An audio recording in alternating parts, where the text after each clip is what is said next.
Hey there, good Saturday morning to you. Well, like I always say, it depends on when you watch this as to what time of day it is. But it's Saturday here in Youngstown, Ohio. I want to show some updates on a few things, and then I got to get my butt moving. I picked up this online, 3D printed 72 Demon Grill. And of course, it doesn't want, there you go.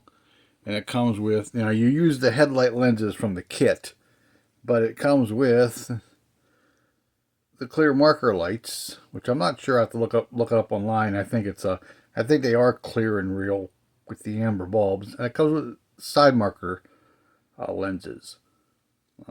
Boy, this thing was hard to get off the base.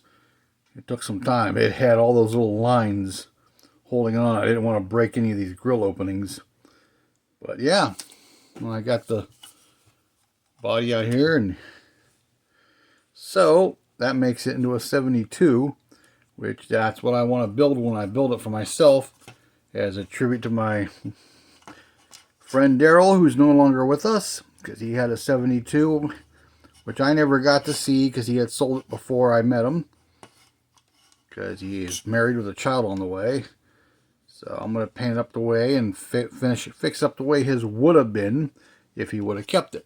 So there's that. And there's a little more progress on the camper slot car body. I got the shell painted up a little bit more. I got the windows. I think the accelerator and the glues combined, but I think I actually like it because it looks like that old faded brittle green plastic windows I had. Plus, I want to put some decals on here, like those travel decals and whatever. The back window stayed clear, and the other green one. And I got the little marker lights painted. And the body's pretty much done, except for I got to do the trim along the side and the window trim and stuff like that. Tail lights, and I got to paint that. Get this at a better angle. Paint the letters on the tailgate. Then glue that on. I gave it a false bottom, just real thin black sheet plastic. So it, when you look through it and it's sitting on the slot car chassis, you're not going to see the ground below. In the backgrounds, the GTO Lucas C build off. I still got to finish that. It's just mocked up on the chassis for now. This is about to get boxed up. I wanted to show this on video first because it's about to go in bubble wrap and get boxed up and go for a ride to its new home. It's paid for. It's done. Minnesota. That's where it's going. And yeah, it's got the old highway patrol door on one side. So got the bars in the window, and you got the a plain door on this side. And it's got a door from the Public Utilities Commission of East Providence, Rhode Island. It's got a mismatched hood and fender and a lot of rust and crust. Got a cracked window, but yep, it's going to be on its way. So that's getting boxed up here in the next little bit. I got a Demon somebody sent me to do a slot car body. I used my body I already had here to get advanced start on it. And I used his body to replace mine. But yeah, I got to put the rust texture on these holes yet. The color and the rust texture and the powder. And it's going to get the decals, but they're going to look like they're faded off and ripped off in places. This is going to get some primer back here on the quarter. Got a mismatched fender from another car and a door. And Deuce, oh my god, of course. You gotta get into things, don't you?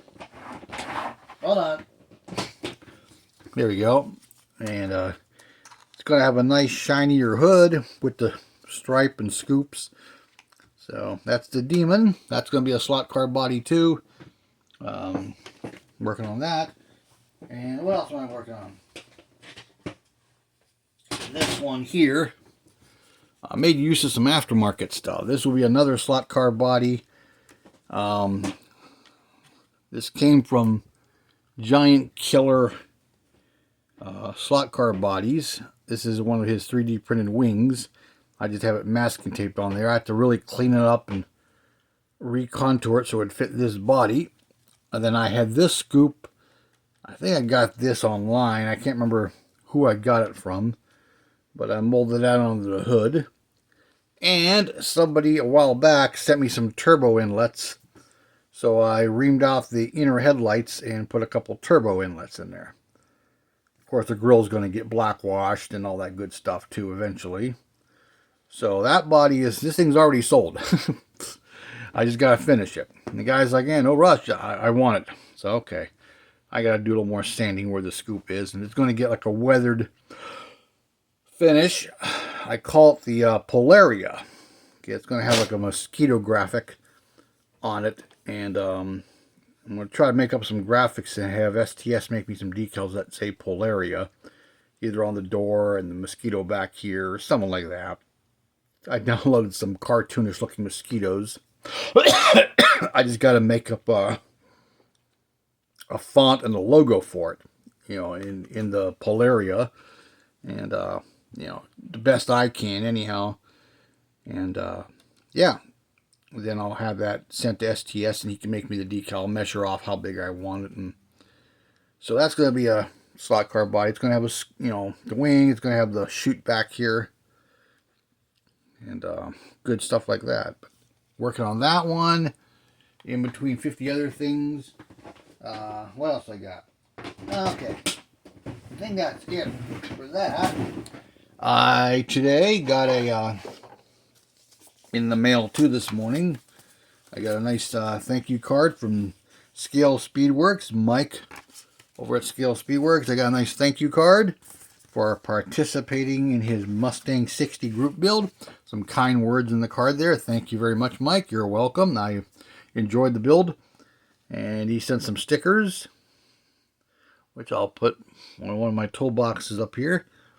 And the Mustang 60 sticker. So there's that. But yeah, and I knew I said I was going to hold off, but I said blanket, and I got the toolbox.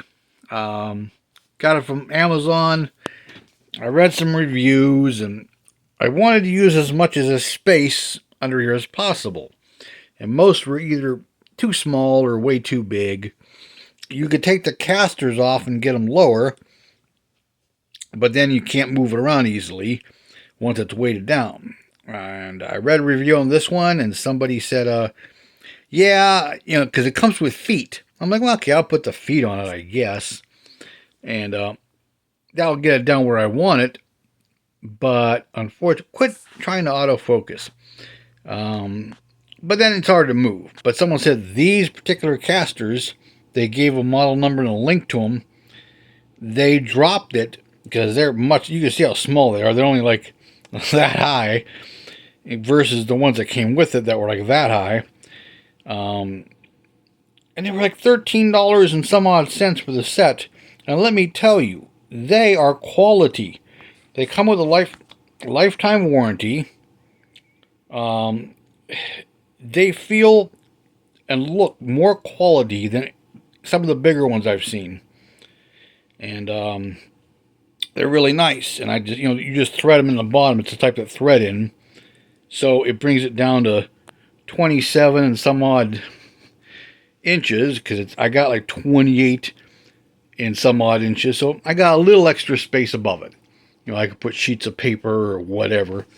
I'm never going to use the lock, but it comes with its locking. Now, people said it was, you know, cheaper, which it is. I mean, it was still $180 or whatever it was. It is thinner metal.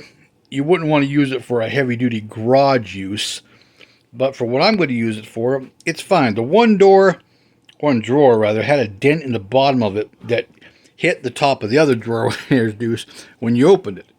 So, Come on, focus. Why is this thing... I know it's stripes. It's seeing stripes and it's screwing it up. Yeah, so when you open the one drawer, I took the other one with it. I took it off the track, went out to the garage with a block of wood and a hammer, smack, brought it back in, and it's fine. Oh, Deuce, get down for now, buddy. But these I'm going to probably get rid of. I really don't need them, and it gets in the way of, you know, when you open it, of reaching the back part of it. So I'll probably take those back off. But I got my paints there, and there's room for more. But it came with the drawer liners too. But I mean, they're smooth. I mean, what else can you ask for? But now I got some of my stuff organized. This is not final by no means, any of this. You know, there's some Q-tips and some weathering and some flocking supplies and, you know, but, you know, that one I don't have nothing in yet. Just a couple things in that one, but for the most part, I mean, you got to push them a little. If you want to lock it, you got to push them shut. But like, you know, I got my heavier vice grips and my getting paint pliers open. You know, when you got those sticky paint jars. But yeah, I mean, it wasn't a bad deal. So I got that, and so it's temporarily going to be a mess here. I'm going to decide which one of these I'm keeping, because a couple of those, plus I'm going to sort through the paint and figure out what I'm keeping. There's paints and big things of glue and crap like that in there. And some of those, like that bottom one, if I pull that one drawer open, the whole thing comes with it, it almost falls over. So I'm going to rearrange it and figure out which ones I'm keeping. And the ones with the smoothest drawers I'll keep. The ones with the sticky, wobbly drawers are going bye-bye. I'll sell them at the yard sale. And they're still pretty good for lighter items, but anything heavy, they don't work. Which is ironic because they got the deep drawers. But, of course, you could put heavy stuff in a shallow drawer. And then this one over here is empty now. So, I'm going to make sure all the drawers in there feel good on that one. I like something with easily removable drawers, and that's where my decals will go. And so, because that's something I grab a lot. I pull out, and I usually take the whole drawer with me, set it on my lap, and go through it and sort out what decals, like see that stack there, of decals I'm going to use. I wouldn't want to put them in there, because then I have to kneel in front of the drawers and, you know, do my thing. So, I'm going to pick the best, excuse me, damn, what I have and make the most of it. And then this stuff will get sorted out more. And like I said, it's going to get condensed into some of these. And then I'll leave some of those in there and I could restack them there. Or let's turn around, or I could, you know, restack some of this. I mean, look how much paint I got. Oh God, if this house ever goes up in flames, this room is going to blow to bits. But I got more parts down there to go through. So, excuse me. Damn it. But yeah, that's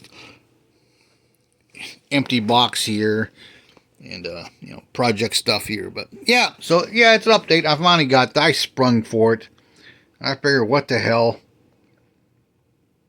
You know, it's going to come in handy to make things easier. The only sucky part is my chair. Every now and then it gets caught on this carpet when I get to the end.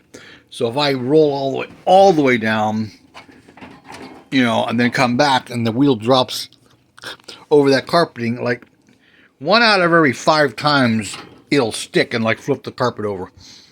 But like I still got more junk to sort through there. But last night I was out kind of late. I ran sound for my buddy's band, which could have been better, could have been worse. We used the house PA.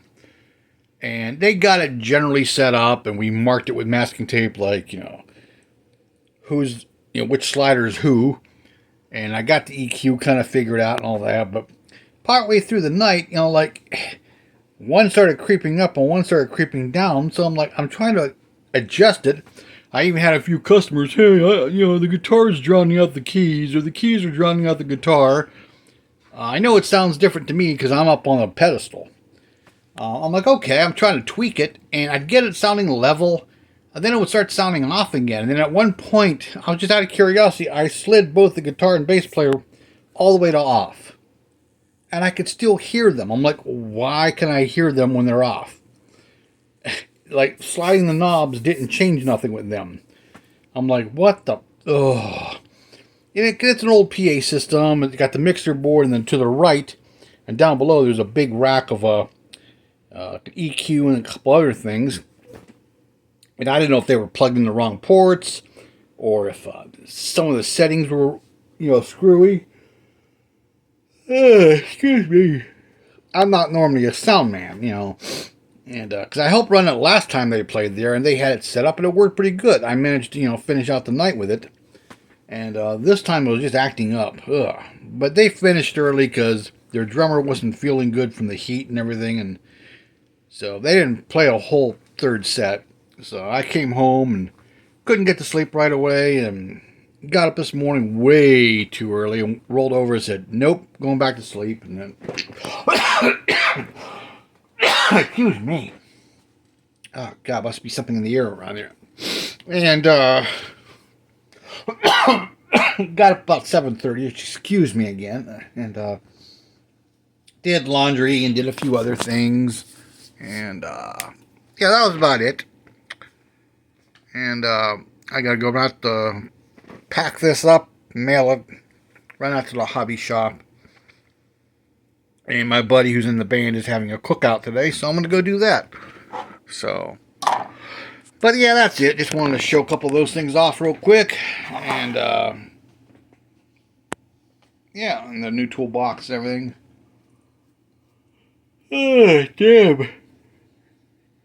Jeez, tired. I'm coughing. I might go take a nap before I go to the cookout. But, yeah, I got a couple. I don't have any other stash ads right now, I don't think. No. I'll probably will today. Because I'll probably go hobby shop and see what's new. But hey, I want to say thanks, Mike. Shout out to Mike. And hey, everybody, thanks for watching. I'm going to go get this packed up and get some other stuff done. And I'll talk to y'all later. So, hey, thanks for watching from me, Deuce, and the Soldier and Frankenstein here. And I forgot I had those. I was cleaning out my junk and found them. Oh, and Ratfink, he's observing too. So, yeah, thanks for watching, everybody. I will catch you all later. Have a good Saturday. Bye-bye.